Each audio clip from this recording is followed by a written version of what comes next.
Hello everyone, welcome to Wednesday's TNT. We're in the middle of the week already, and this is a linen shirt. It's meant to be creased, okay?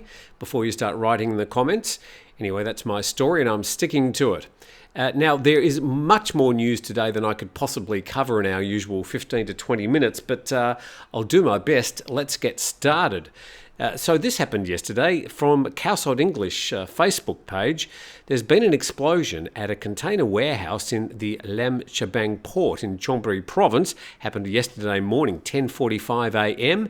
7 workers were taken to hospital. The fire then caught on 778 boxes of solid organic peroxide, causing a health impact on another 170 workers who are suffering from breathing difficulties.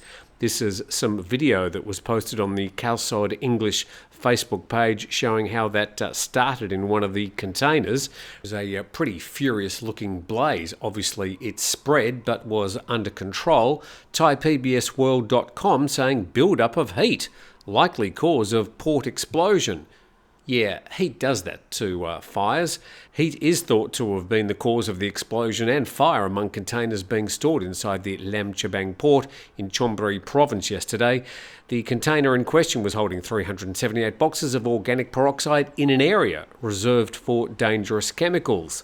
It says 154 staff of MC Logistics and 23 others from a nearby firm were affected by the smoke, and 7 were sent to a nearby hospital. And the emergency services took about half an hour to extinguish the fire. Witnesses say they saw the flames before hearing an explosion, sending them running out of their offices in panic. And people are still advised to avoid the area, according to the Thai PBS World story. Let's see what other media say about this incident. And nationthailand.com, health alert issued after acid chemical blaze at the Lam Chabang deep sea port. Now, for those unfamiliar, Lam Chabang is around about 2/3 of the way from Bangkok on the way to Pattani. So I've been there a few times getting containers out of customs.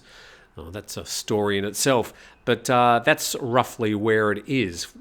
And the permanent secretary of the Public Health Ministry says a 9-ton container with dangerous acid chemicals caught fire around 10 on Tuesday.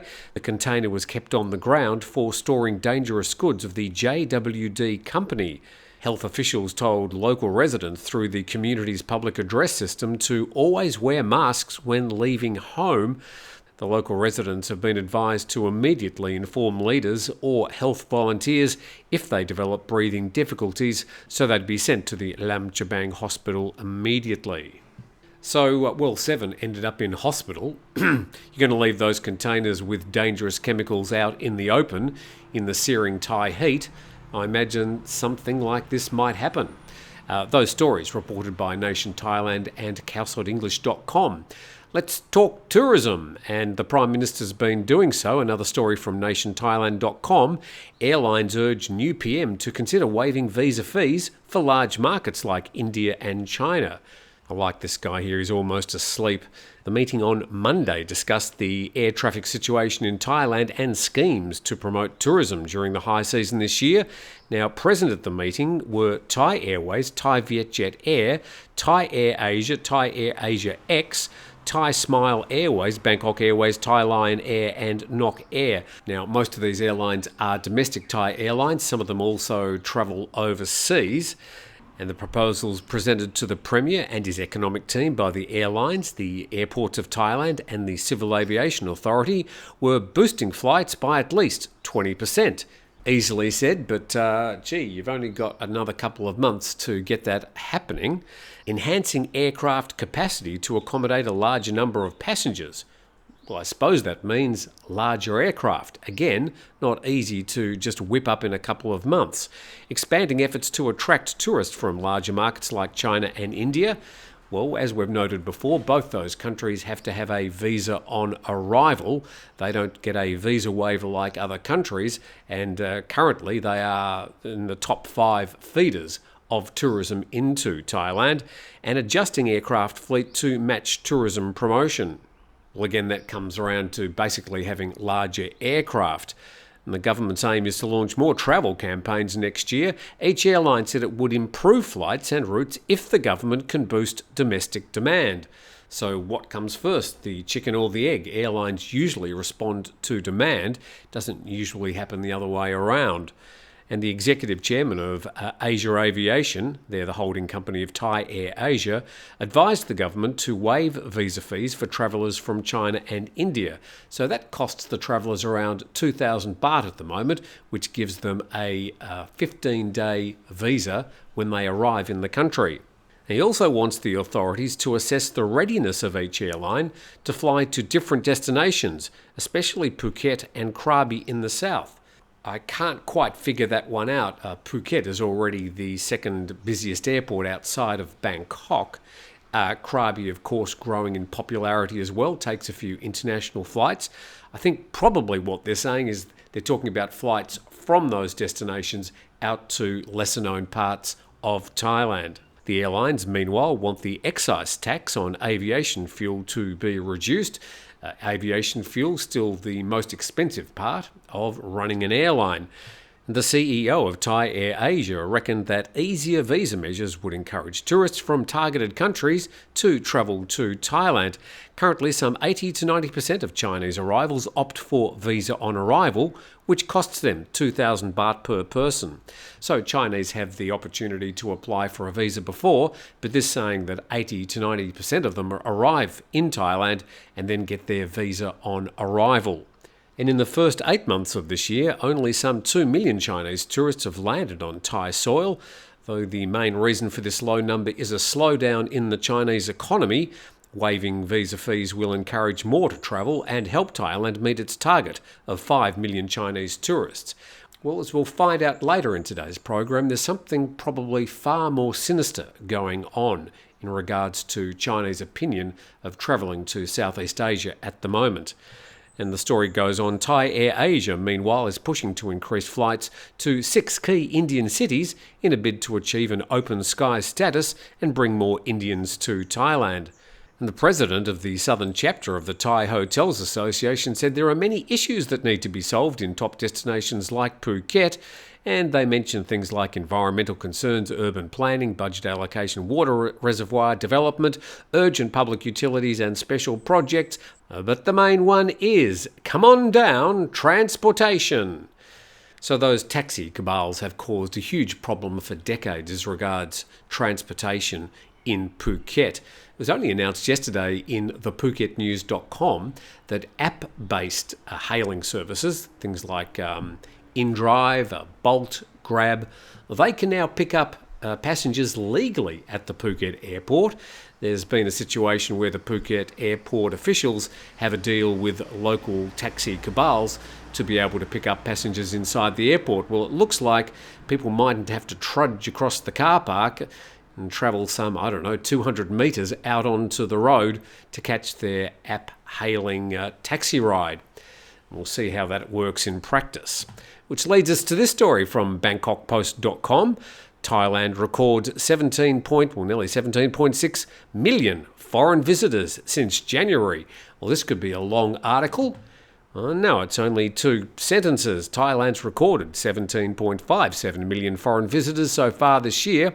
The Tourism and Sports Ministry said yesterday the tourism-reliant country is targeting full-year arrivals of about 28 million.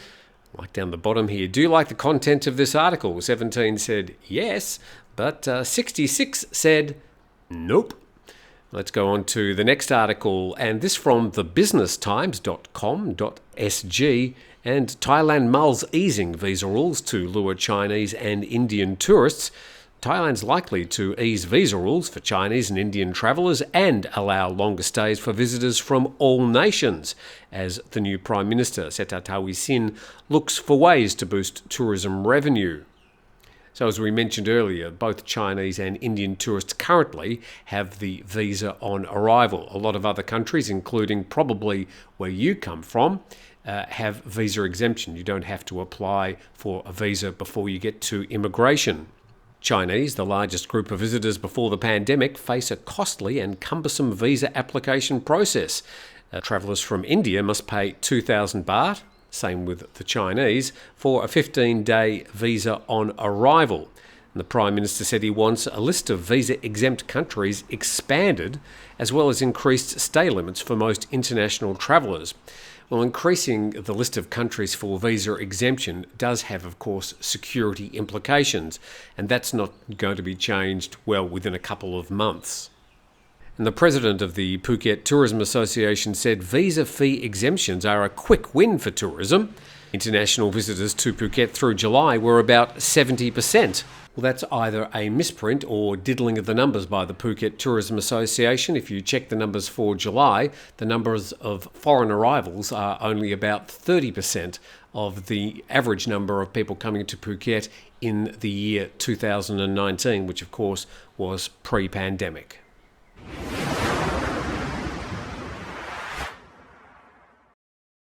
Wednesday's TNT, thank you for joining the program. Now, this next part is pure advertisement for our sponsor, but very happy to invite you to Sean's second annual charity birthday bash. That's Sean, and Sean Stenning is the owner of 5 Star Marine, who have been our sponsor for many years. That you might like to come along to this event if you're in Phuket at the time. Come and spend the day with the 5 Star Marine family. Help to support the awesome Living Waters Phuket, and that's the island's largest charity. A day cruising to Maiton Island, dolphin spotting and snorkeling, and then an afternoon on Coral Island. Now, it's happening on Saturday the 7th of October, and it leaves from the Phuket Boat Lagoon Marina, which is where 5 Star Marine's located. At 9 a.m, guests will be treated to a snack Thai-style breakfast. Then there's dolphin spotting at Maiton Island, then heading to the Coral Island for lunch. Please note, lunch is not included. And then down the bottom there, about 3:30, we'll jump back on the boats, head back to 5 Star Marine Pier. And so what's the cost? Well, it's free. Yep, it's free. The boats, soft drink and water on the boat, snorkeling equipment if you need it, the Thai breakfast, all this is free. All we ask is that you give a donation to Living Waters Phuket. So that's on the 7th of October, and it's Sean's second annual charity birthday bash, raising money for Living Waters Phuket.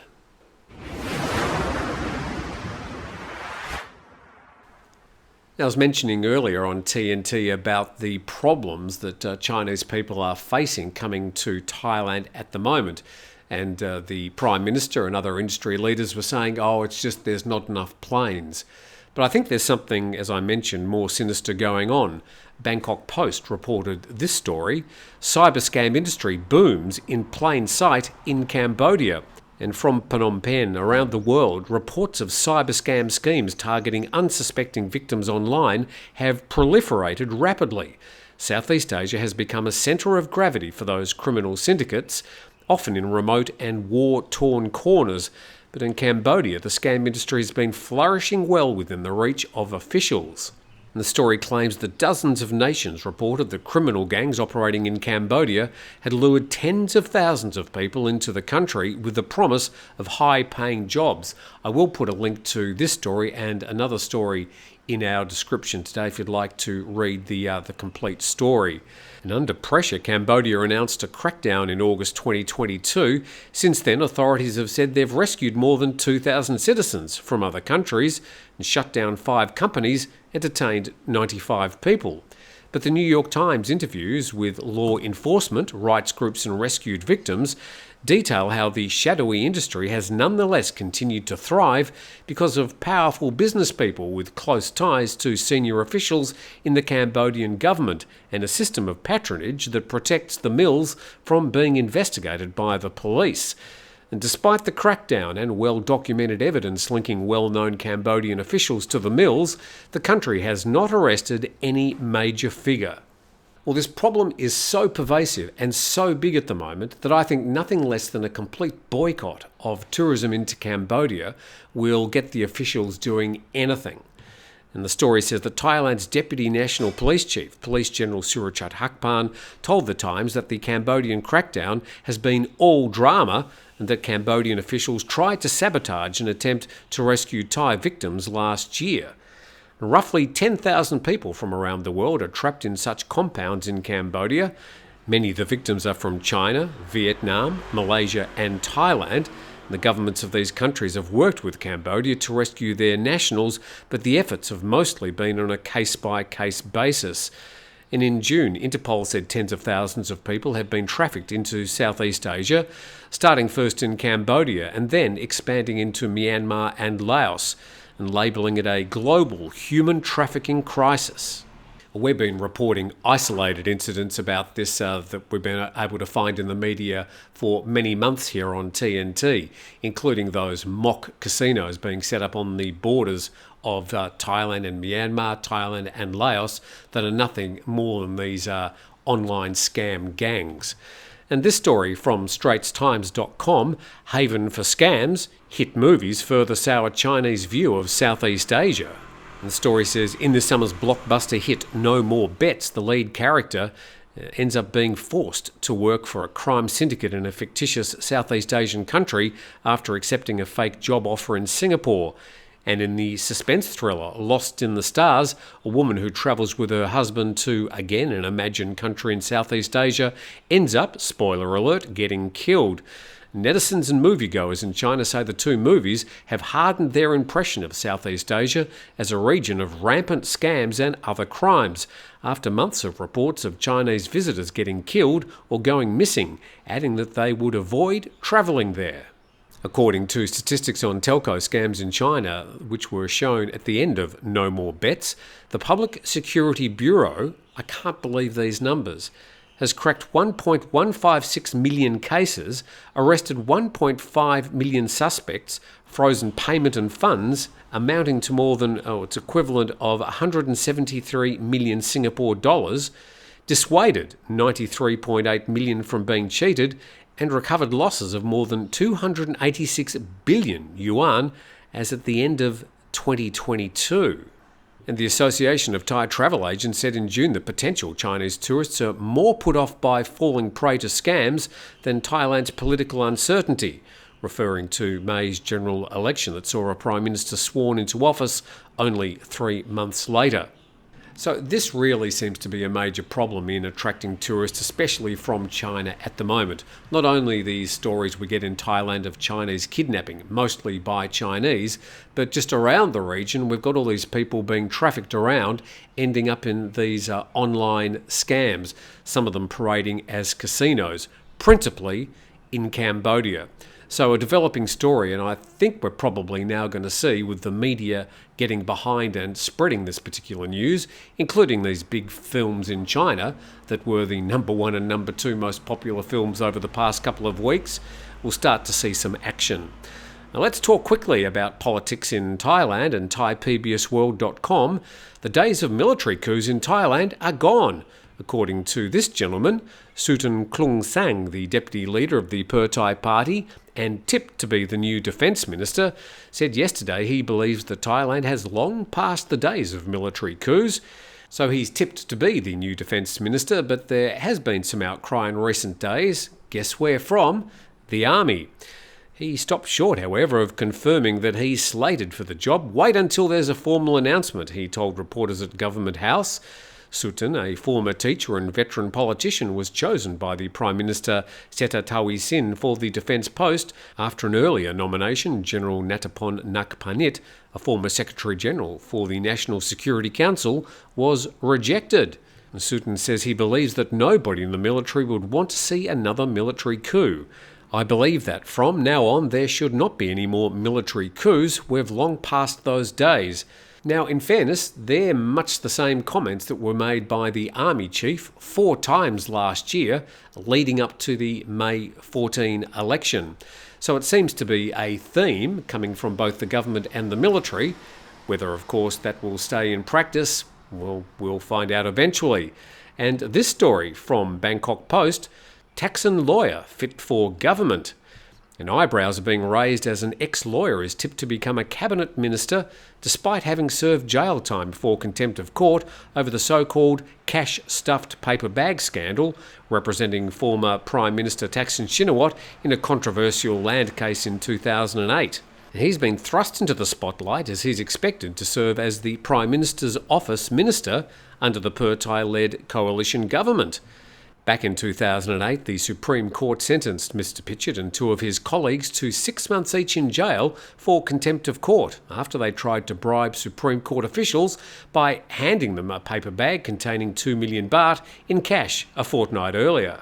Even though he was released over a decade ago and is not barred by any constitutional provisions from joining the new cabinet, the past conduct creates an ethical quandary. Well, it is an ethical quandary, but just imagine this. Imagine somebody using assumed names spending 4 years in an Australian jail for heroin trafficking. Just imagine what would happen if they became a Minister of the Crown in the new government. Of course, that could never happen. And to our final story, The Guardian reporting bomb kills 2 in southern Thailand. This is from the governor. A series of bomb attacks in Thailand's insurgency hit far south, killed 2 people, wounded 4 others. The blast hit the Yarang district in Pattani province on Monday night, and a low-level conflict has rumbled for 2 decades in the kingdom's southernmost province, with militants in the Muslim-majority region carrying out regular attacks as they battle for greater autonomy from the state. Local media reported the first blast targeted a police car and was followed by several more hitting electric poles in the area.